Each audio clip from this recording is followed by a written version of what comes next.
Mic test, mic test. 1, 2, 3, mic test.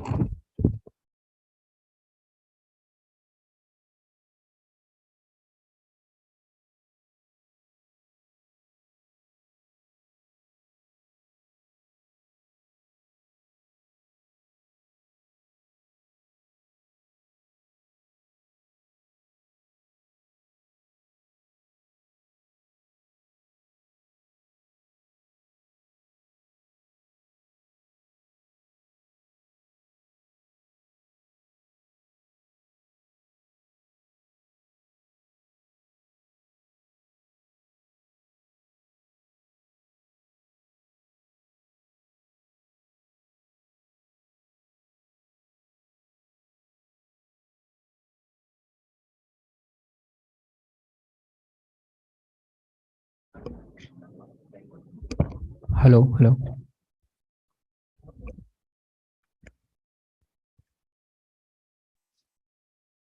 Uh, Please be seated. The lecture will be starting soon. Thank you.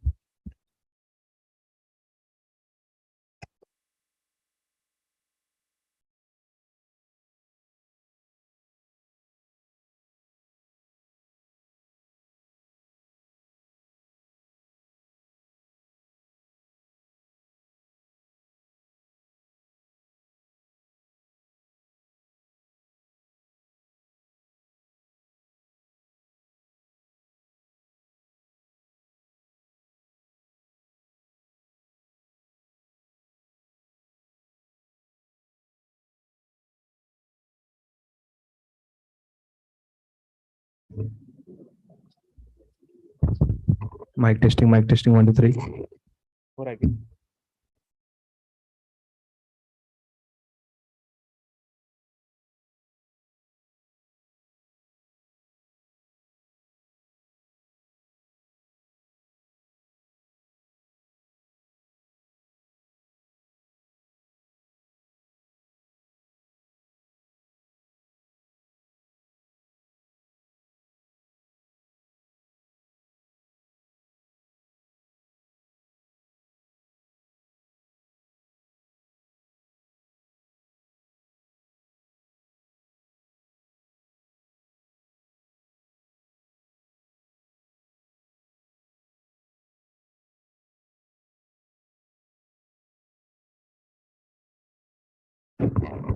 Hello, mic test. 1, 2, 3.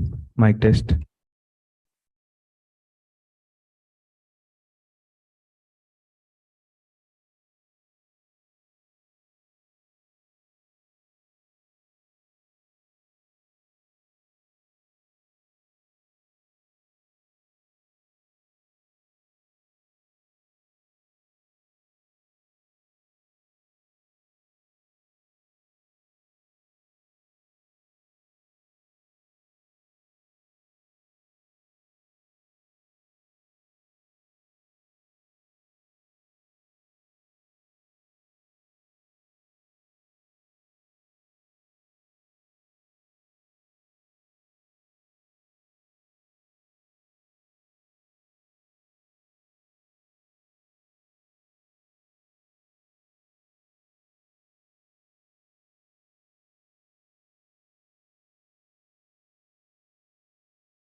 Good morning, Good morning, everyone, and a warm welcome to everyone present here. Vista 2022, presented by ITW Universe, co-presented by Bank of Baroda, and powered by Aventis, welcomes you all to the Elite Speaker Series. Today, we are highly delighted to welcome Ms. Barkha Dutt, a founding editor, Mojo Story, author, and former Indian television journalist. She has been a reporter and news anchor at NDTV and Tiranga TV. She currently runs her own digital news channel called Mojo Story. She is also an opinion columnist with the Hindustan Times and the Washington Post. Dutt was part of NDTV's team for 21 years until she left the channel in January 2017. Ms. Dutt has won many international and national awards, including the Padma Shri, India's fourth highest civilian honor. At NDTV, Dutt was the host of the weekly, award-winning talk show, We the People, as well as the daily primetime show, The Buck Stops Here. Ms. Barkha will share her views on the topic, Future of Journalism in the Changing Indian Context. Welcome, ma'am. Thank you.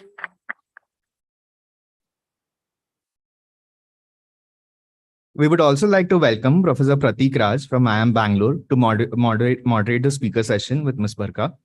He's been a faculty in strategic areas since 2018. He earned his BTech from Indian Institute of Technology, Delhi, and has completed his PhD in strategy and entrepreneurship from the University College London.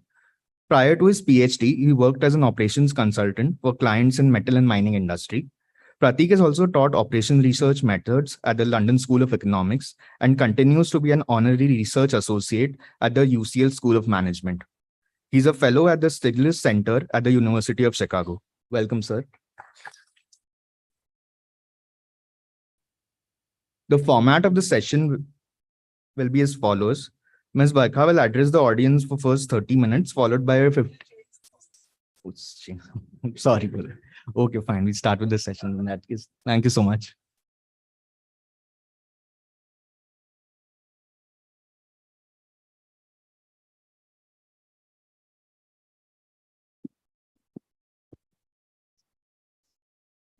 But you also need just on. Yeah, it's fine. Hi, everyone. Please don't call me ma'am. Barkha's good enough. I know I'm like many decades older than all of you, but life has a way of sort of every time I come to a college campus, I remember my own college years and it literally feels like yesterday. So beautiful campus. Thank you for having me here.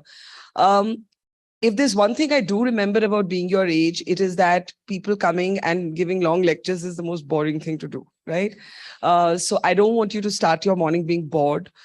I would like to have this, and I discussed this with Pratik, also be freewheeling, informal, AMA, ask me anything, nothing's off limits, whatever you want to talk about. Of course, the stated subject is evolution of journalism, where it's been, where it's at, and where it's headed.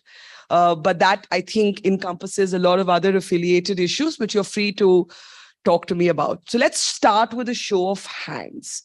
How many of you consume your content? And content can be, I'm not talking about entertainment content like Netflix and Amazon, but how many of you consume your current affairs content on your phone or your laptops?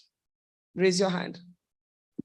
So I'd say that's about 60% of this room, or is it more? How many of you still watch television news? That's not even 10%. Can you just keep your hands up? Because I just want a sense of the room. I would say that's like about 10% of the room, if I'm not wrong. About 10% of the 15%. In this show of hands, you will have the answer to one of the answers to the question, why did I leave TV? Yeah. Because our way of consuming content, our way of interfacing with what's happening around us has entirely changed.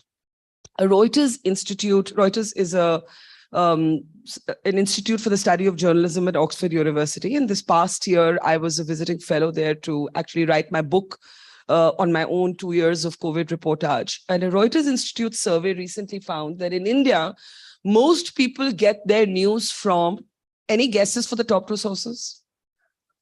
What? And a second one? YouTube.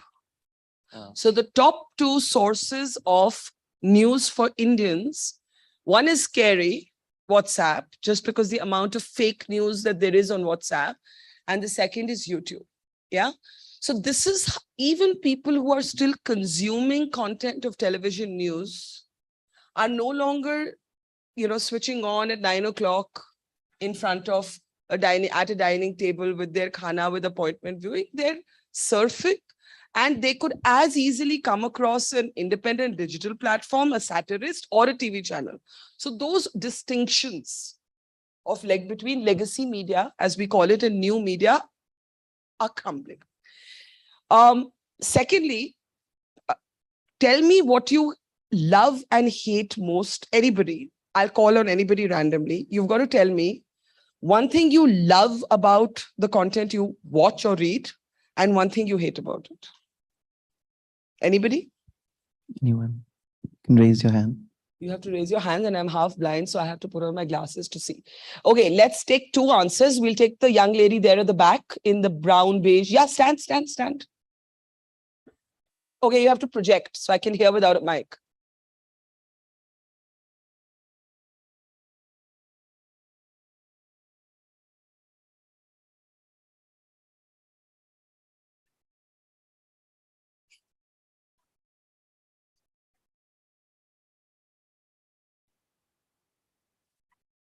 So you find them biased.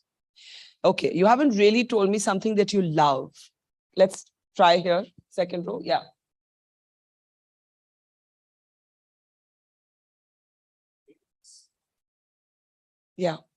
Yeah. So it's a very interesting, you're all, MBA students, you study strategy, finance. Let me tell you when there are many reasons that TV news started dying, and digital has tried to take its place, but hasn't come to that point where it really can in the way that global media can. And it comes down to revenue, right? The revenue models of all of these media platforms, whether it's your newspaper, whether it is a website, or whether it is a television channel, are entirely broken. TV is the most expensive to produce, and therefore its revenue model is the most broken. And when I say the revenue model is broken, what I mean is that in very few cases does journalism pay for itself. So you've got to do other things to have that journalism self-sustain, or you end up not doing any reporting and you end up putting 5 same faces every day, day after day in a studio, having them, shout and scream at each other. How many of you have heard of somebody called Noam Chomsky? Anybody? Okay. So one of Chomsky's favorite descriptions of mass media was that mass media created what he called manufactured consent. Manufactured consent.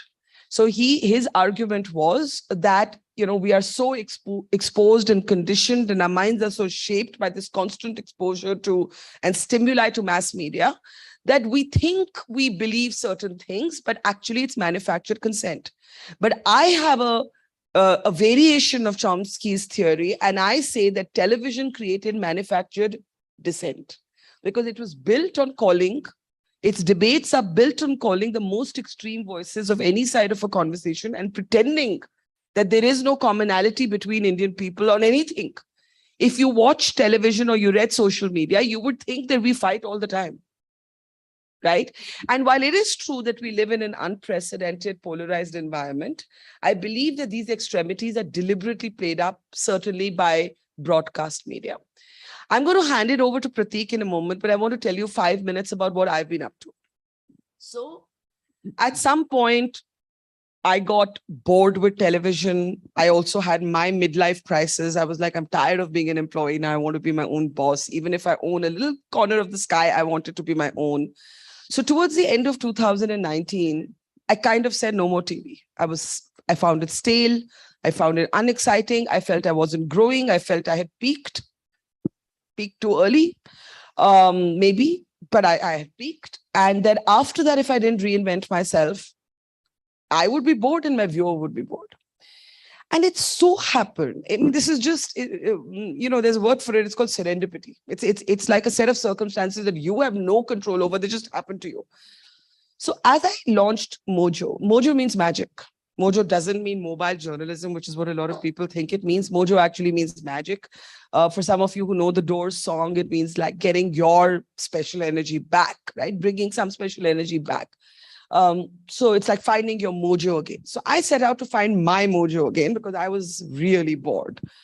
And it so happened that as I launched Mojo Story, one thing after the other started happening in the world of journalism. So we first had the protests, student-led protests against the citizenship legislation. Then we had riots in Delhi, which is where I'm from. And then we had COVID. And I was, like all good startups, working out of the basement of my home with 5 people when all of this started happening. And instead of getting time to really sort of build my company in a conventional way, because I'm actually a reporter at heart before I'm anything else, I was like, okay, let's just go out and do this COVID story. It began quite accidentally. The morning after the lockdown was announced, I just went to the borders of Delhi and I saw miles of men, women, and children, often barefoot, clutching a little packet of Parle G biscuits, little bottle of water, walking. And I instantly realized that this is going to be gigantic. The humanitarian crisis is going to be almost as big, if not bigger than the medical dimension. And so began my journey by road. Why by road? There was no public transport open, no planes, no flights, no trains, no buses, by road. I spent in the first wave 120 days, 30,000 kilometers, 14 states. I drove from Delhi all the way through till Kerala. And it got me a chance to rediscover who I was when I had first become a journalist. It made me realize how I had lost my way. I had forgotten what I love, and that there was an increasing distance between people and the content they were being offered. And that distance had taken place because journalists tend to live in their own echo chamber and they don't meet people. And it's only when you step out of that echo chamber and you start meeting people that you realize what is expected as a journalist. And for the next 2 years, I found that journalism totally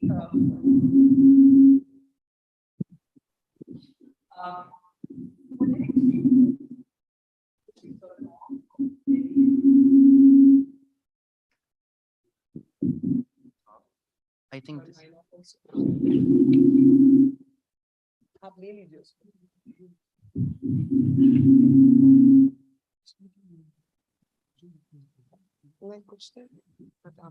बंद कर देते. We're talking about technology and the evolution of journalism and technology, but we can be humbled by a little mic, right? Okay. I'm not going to use this now. Just take this mic. I'm not going to.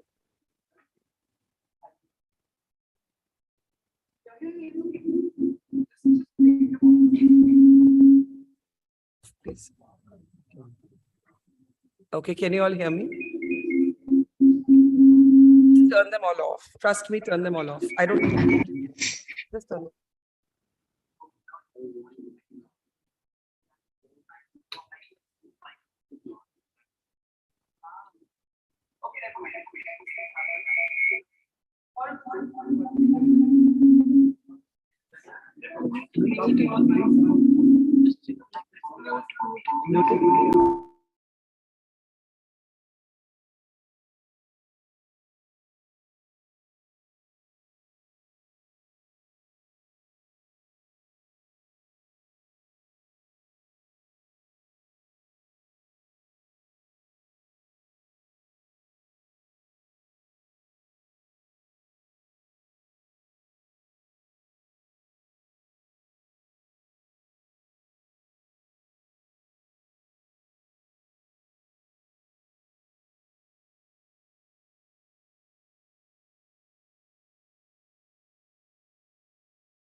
reporting again because it was the only way I knew how to process my grief. Now, why I've just given you this introductory remark is that this has been the bedrock of the second phase of my journalistic career. 2 years of traveling across India, hopefully this time with my ear to the ground.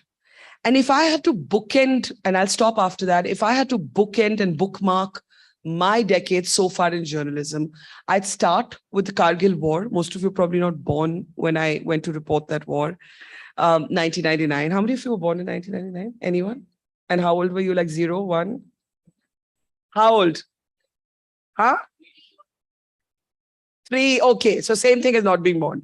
So, so in 1999, I was 26 and a half years old, just back from Columbia University in New York. And it was the most transformative experience of my life. Even then, and we'll talk a little bit about this in the Q&A, there was no mobile phones in J&K because they were blocked for security reasons. There was no live broadcasting. We still shot on tape. And we used to walk on the national highway to the points in the mountains where the choppers used to take off carrying the coffins of our soldiers. And we would beg the chopper pilot, can you carry our tapes? And that is how our tapes used to go back. So from that moment where an interview that I did could elevate a Pepsi Cola jingle to a national slogan. Any guesses which interview? I meet this young man, he's 24, I'm 26. And I was very interested in understanding what happens to young people when they may be walking into the jaws of death. So I asked Vikram, do you not feel scared? And he laughed, and he had that laugh, which, you know, the laugh and the smile traveled to his eyes. And he said, fear, ye dil mange more. And ye dil mange more, you know, at that time, everybody just knew it as the Pepsi song. It was the Pepsi jingle. And its context today is really different. And for me to see that interview, the raw footage of it play at the end of the movie Sher Shah, that is, you know, you feel you witnessed history because that was my interview at the front line. So from there to now, again, I feel that I was able to chronicle history, witness history, make a difference to what was happening. Of course, this is a difficult time. And a lot of people don't want to remember this time. And a lot of people who've picked up my book have said they haven't been able to read it in one go because dealing with memory has been difficult.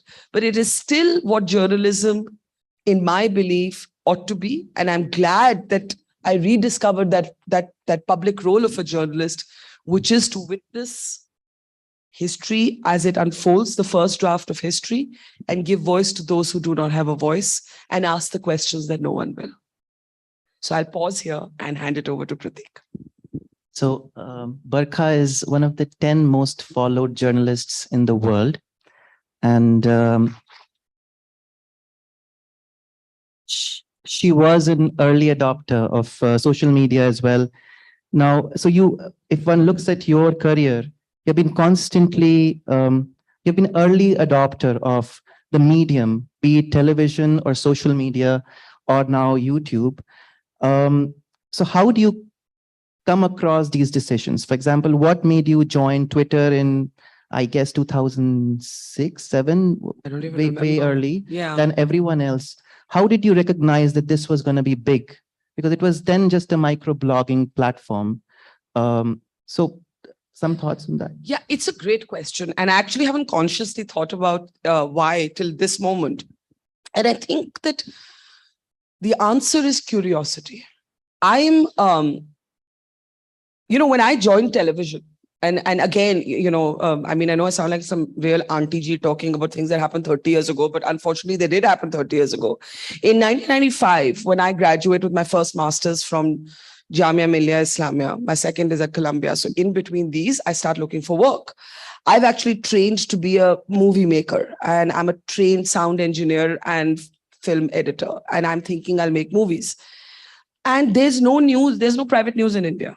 Please also try and remember that there was this time in our country when there was no private news, there was only the public broadcaster, which was Doordarshan. At that time, two companies, India Today and NDTV, were asked to produce 30 30 minutes of a bulletin, which had to be screened and vetted and cleared by the government or whatever, the minders of the day before. So one was in Hindi, one was in English. And this is how the journey of journalism began. Now, I bring this up because when I took to it, most people who had come to TV were from newspapers. Very few were like me, like I call myself a child of TV. I'm a child of TV. I'm a first generation television journalist of India. You'll find very few. Most people are migrants. My generation, most people were migrants, had migrated from the newspaper medium and were very uncomfortable with the medium they were in. They didn't want to know how lights are, how you light an interview. They didn't want to know what happens to sound. Why is it looping back? They didn't want to know how an edit actually takes place, how you use graphic. And I was always very interested. And it's because I saw it as a composite way of storytelling. I actually see my job at the heart of it as a storyteller, the role of a storyteller. And therefore, I knew that all the instruments available to enhance storytelling needed to be learned as well. It wasn't enough to go and ask 5 good questions. You had to think, what will be the 5 best shots? What are the 5 best visuals? And I always give this example. Writing for different mediums is so different, right? I was once covering the tsunami in Tamil Nadu. And there were all these bodies that had washed ashore and we couldn't show them. It was a very graphic site, so you couldn't show those bodies. And we had to find some way of conveying what had happened. And I remember that there was a clock floating in the water. And the clock's time had stopped at 3:00. And I had to write my script. So I wrote saying, for this family in Nagapattinam, time stood still, right? Because the visual was there to tell that story. Now, if I was writing the same thing for a newspaper, I would have to describe the bodies. I would have to visually describe and recreate what I had seen. Why I say this to you is I have never been snobbish. Some journalists are very snobbish about the craft. They think that the job is only to do the content part of it and not the craft, not the technology, not the BTS behind the scenes. Whereas I've always been super obsessed with it and I've always embraced technology.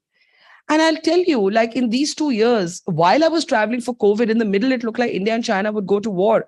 I turned back my car from Bihar. I went to Delhi. Flights had opened then. I took a flight to Leh. I was in Ladakh in the middle of the pandemic for 4 days. And the reason I'm talking about it is all I had was 3 dongles. Dongles? So because we didn't know what the connectivity was. So we carried our own dongles. And we live streamed shows from Ladakh. And I have to say that as someone who was used to giant broadcast vans and, 20-member teams to produce one bulletin, I produce a show every evening on Mojo Story at 5 p.m. that streams with a team of 3 people. So I guess my answer is never think of yourself as too old, too big, or too arrogant to learn new things. You learn something new every day. And if you open your mind and you're perennially curious, you may not be ahead of the curve, but at least you'll keep up with the times and not be an also-ran or a follower. I don't want to follow the curve. I try and stay ahead of it. It takes a little bit of appetite for risk also. A lot of people get very comfortable. So I like technology. I like learning new things. So we live in a time when creating content has increasingly become easy. So for example, with an iPhone, you can technologically produce things which you could not produce with a 10-member team 20 years ago. Yeah. So in one way, we have seen democratization of information and less possibility of censorship, etc., etc. But on the other hand, we all kind of feel that the quality of journalism and the state of journalism is in crisis. So how do you explain this dichotomy that on one hand, it's easy to create content. You can create your content in teams of 3. But on the other hand, we increasingly see that important issues don't get picked or talked about in public conversation. So what is the cause of it? And then we may come to talk about how we can fix this. So Another very good question. And I would say the cause of this is a breakdown. I alluded to this earlier, but there's a breakdown in the relationship between the viewer, the consumer of content, and the creator of content. That gap that exists between my understanding of what is important and your interest in what I think is important has really been turned upside down. Why? One of the reasons it's turned upside down is because everybody today believes that they're journalists. Right? It's true. What do you need today? What do you need today to actually do a talk-driven type of content? It's the other things that you need real evolved skills for. But you can turn on your laptop. You can sit in your drawing room. You can have perfectly good sound and there are great mics available now. And you can opine. This is what I believe about affirmative action. This is what I believe about I don't know, Arvind Kejriwal. This is what I believe about IIM, whatever, subsidized higher education. And you are a broadcaster. That's all it takes. But there are other reasons also. And the more complex reasons are, second, we have to talk about, one, the cost that it takes to produce content which is of quality, and the cost that people are willing to pay to consume it. Now, wherever I go, nobody has anything good to say about the media. The mainstream or the legacy media, at least, bahut gali padti.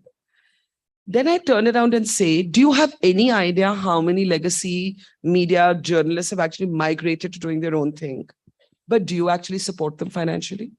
And when I say support them financially, I always say, and people are always shocked by this, that for the price of 2 Starbucks a month and less than, for the price of 2 Starbucks a month and less than, let's say you wanted to spend 300 rupees a month on supporting a platform, doesn't have to be mine, on supporting a platform that you respect and you believe has gone out of the shadows of political or corporate control and is trying their best. No one is ever totally, let no one lie to you and say that there is never any, there's no pure money in the world. And we'll talk about that in a moment. But you try your best to keep yourself as independent as you can. For that, you need the audience. People have paid for their Tata Sky, what are they called? Account subscriptions, and not turn them on for 5 years and keep renewing them. Because up to cricket bhi Hotstar pe hota hai. Right? Am I right? Where do you all watch your cricket? Hotstar. Yeah. So, but if I say, you know what, if you pay for a platform that you like, that platform can hire 2 really good reporters and send them to cover the floods in Assam, or, send them to Tamil Nadu where there have been student suicides, or hire somebody and pay them what they're worth, right? So there is a broken revenue model. There is that sense that people have that they don't want to be lectured to. The age of preaching to people on what is good for them, what they should think, is over. Isn't that what happens on TV in some sense? Yes, on prime time. I mean, people love it when they're told what should they think, who should they hate. Yeah, I don't know who people are. I think there are people and there are people, right?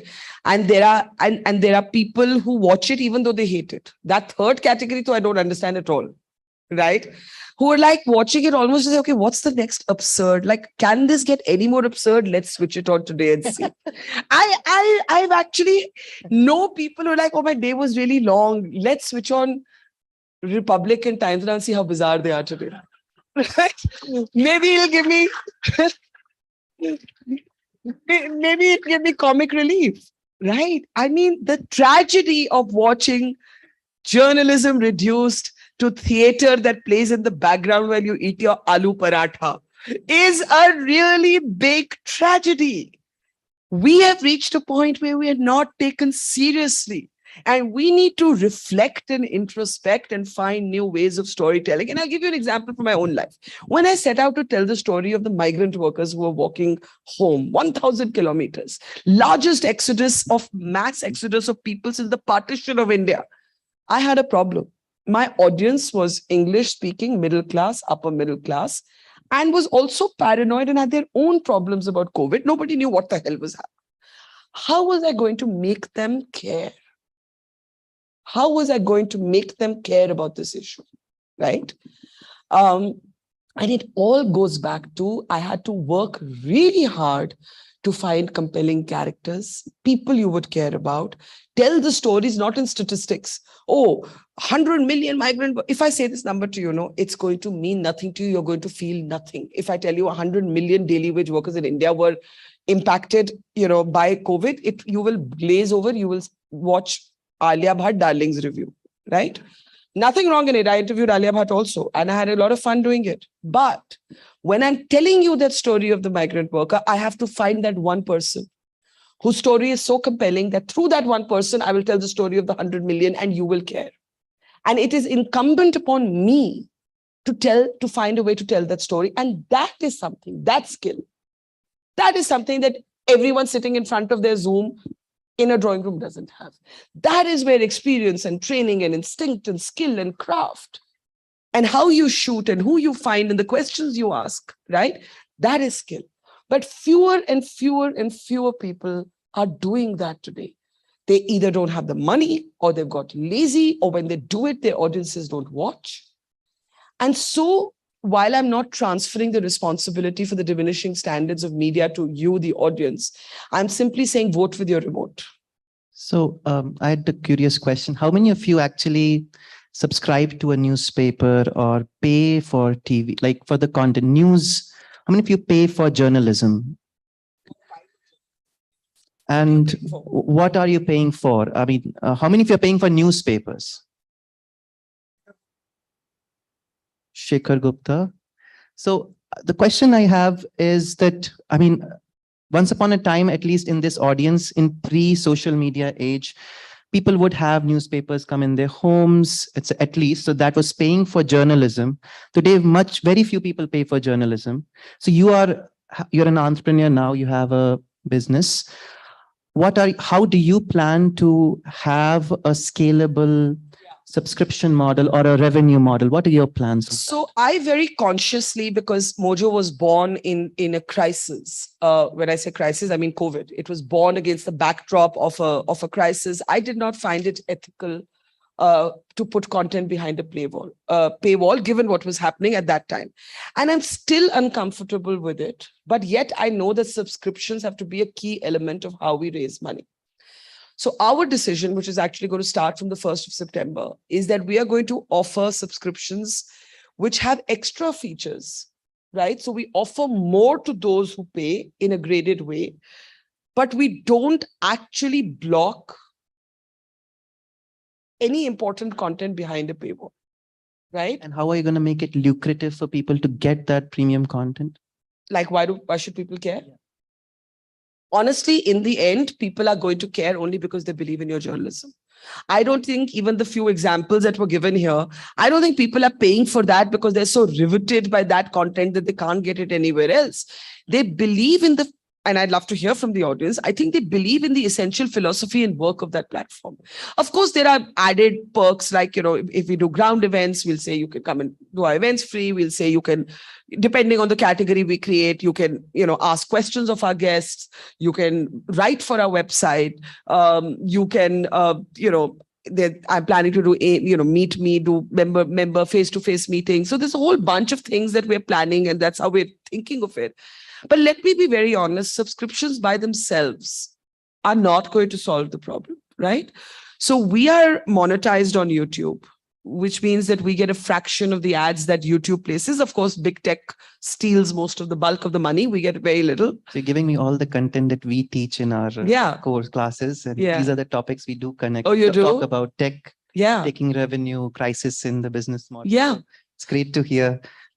But I will tell you that I am quite clear that unless technology radically changes further, at the moment, we need a combination of subscriptions, sponsorship, non-news content. What I mean by that is events. We are planning to sort of get into the production and original content space, which doesn't have to be pure news or whatever, but, Like Vice? we'd love to be a Vice HBO kind of thing, but we don't know how many takers there are for that kind of thing who are willing to actually pay for that content.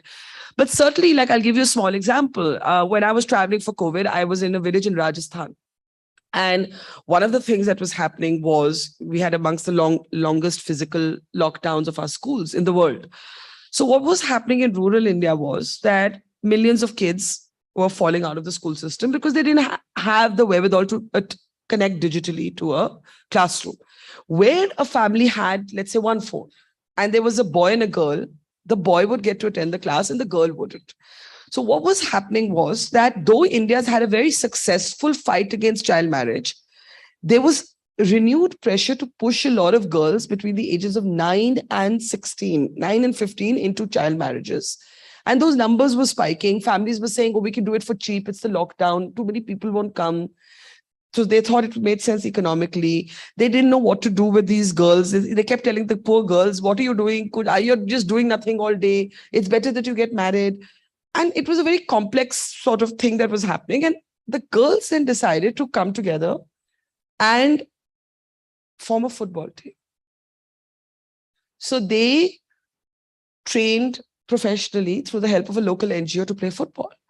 And I did a whole documentary on them. And I'm just giving you an example that many things are, why I'm bringing this up is that many things are born from news, but they have a longer story to tell.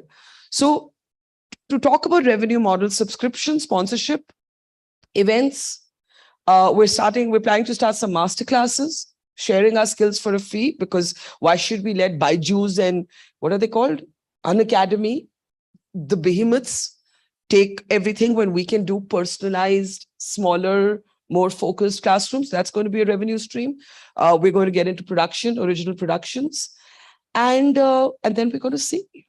We don't know. This is a work in progress. Technology is changing super fast, and we'll see. One question, and I'll then open up for the Q&A from the audience. But I had a question that you are a archetypical figure in the marketplace for ideas. Both people like you, and then there are a lot of people who don't like you.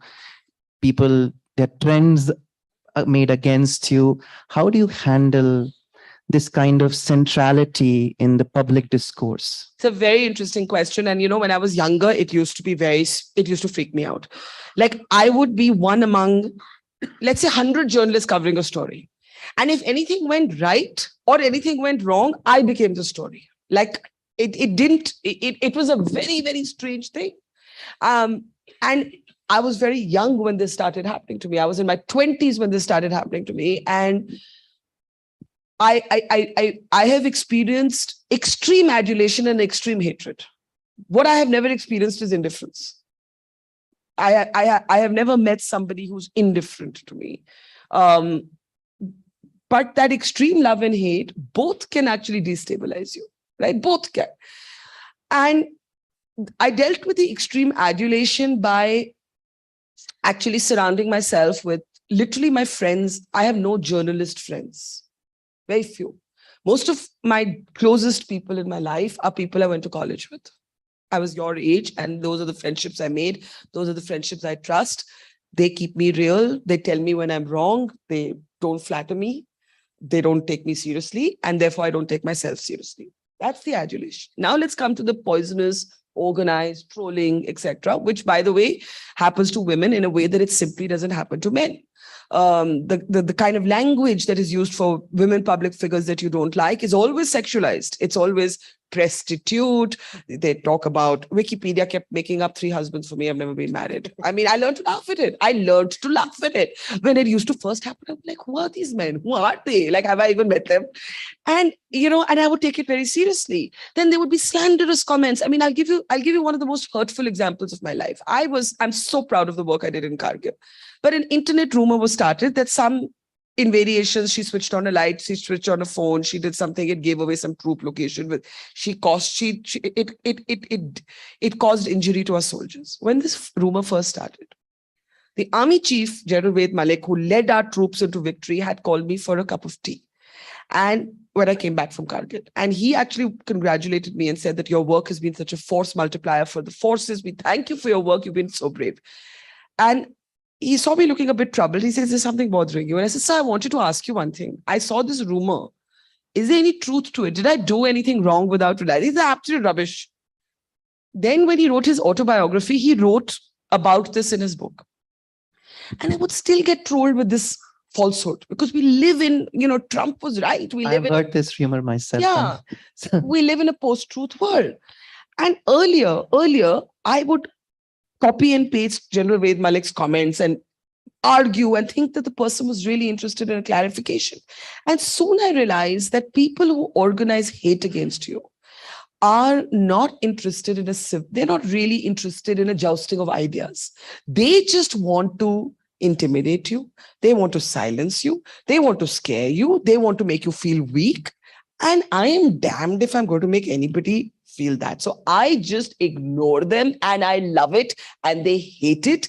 And I love seeing some hashtag Barkha because I've reached that point in my life where I just smile at it and move on to the next story. I think we have time for one question from the audience. Someone. Take a couple, I'll make Okay, some time. sure. Yeah. Two questions. Fine.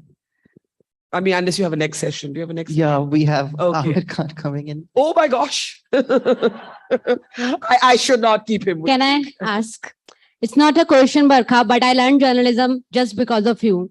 Wow. Yeah. Thank you. I quit my job in 2013 and I started a startup, and that's why I'm here. But you were the star, like all of Oh, my class thank you. members, like What's- fan of yours. What's your name? My name is Madhuri. And have you given up on being a journalist or Yes, is your yes. startup related to media? No. My startup is not related to media. I quit in 2013. I worked with Hindustan Times, Midday, Dainik Jagran, Oh, and I interned with NDTV just because of you. oh my God. That's great. So I want to tell you that you are the star of media, because that time you were the face of the media. Like women like us watch you on the TV, and we want to. I interned specifically. I went NDTV for like 1 month to see you, like how you are in your original life. Like I'm the same. Yeah. I just want to say thank you. And I want to say that, in all the bleakness and all the cynicism and all that's wrong, every time I meet a young woman who says you made a difference to my life, it makes my day. you made a difference, Barkha. Actually. Thanks a lot. Any other? Yeah. Yes.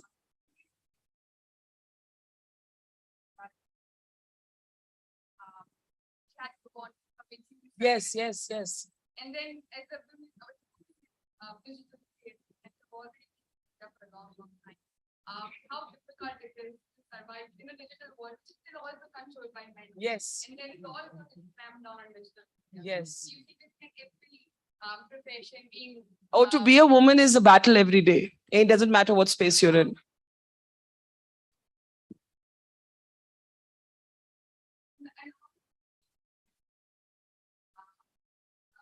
This TV is about something that you've written in your book as well. There's different stories of being marginalized community. Yes. Yes. But by the way, talking about LGBTQ, you're too young to know this, but when homosexuality was still a crime in this country, the first, I would say 7-8 years of active campaigning on it was something that I did. So I think it's something I feel I've already done in my life, I mean, just by being me, right? Like, I think that you can't please. See, there's another thing we didn't speak about, and I think we're running out of time, but confirmation bias. So when you watch me and you agree with me, you'll say I'm a great journalist. The day you disagree, they're बहुत biased. So, when you get to the point where you're comfortable in your skin, and that's the lovely thing about growing old. It's lovely to be your age, but it's also lovely to be this age because you're so comfortable with yourself. What can you do? You have to be true to yourself. I always tell people, in particular women, the toughest thing to do is to be yourself. If you can find the strength to just be you, the rest doesn't matter. You will ignore everything else as noise. I'll just keep doing what I believe in.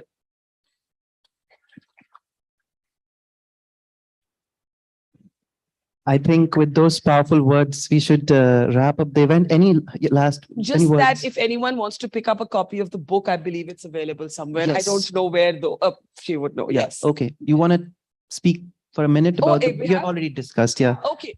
I just want to say, in the end, we live in a very, very polarized and divided time in terms of our public debates. And, I just want to say that I had a line for the media in Hindi. I'll say that the problem with the media today is we either have chamcha ya morcha,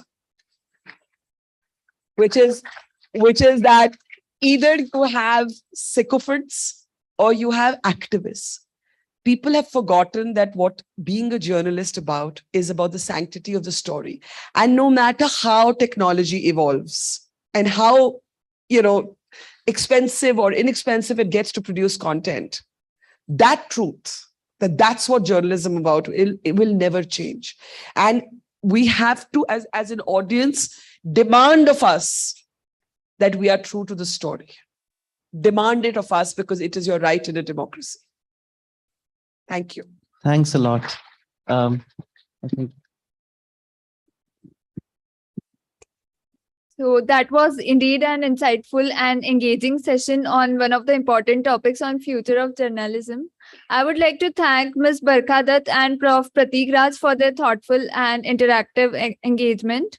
And as a token of gratitude, we would like to hand over memento to Ms. Barkha Dutt, ma'am.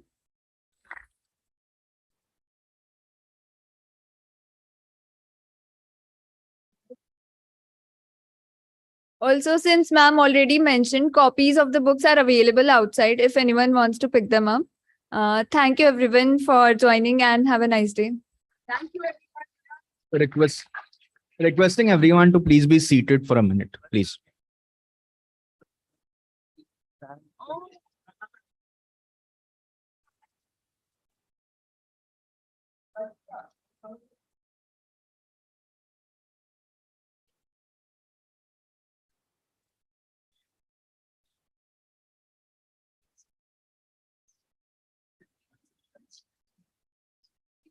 Sorry. Requesting everyone to please be seated. Please sit down. No. No, but because it will be a crowd that will. Ma'am, the cab is there outside. We can wait for 10 minutes. I can wait for 10 minutes. Yeah. But what do you want me to do? Do you want me to get these photographs of people who want photos? No, ma'am. No. Is there a book out there? Okay. So why don't we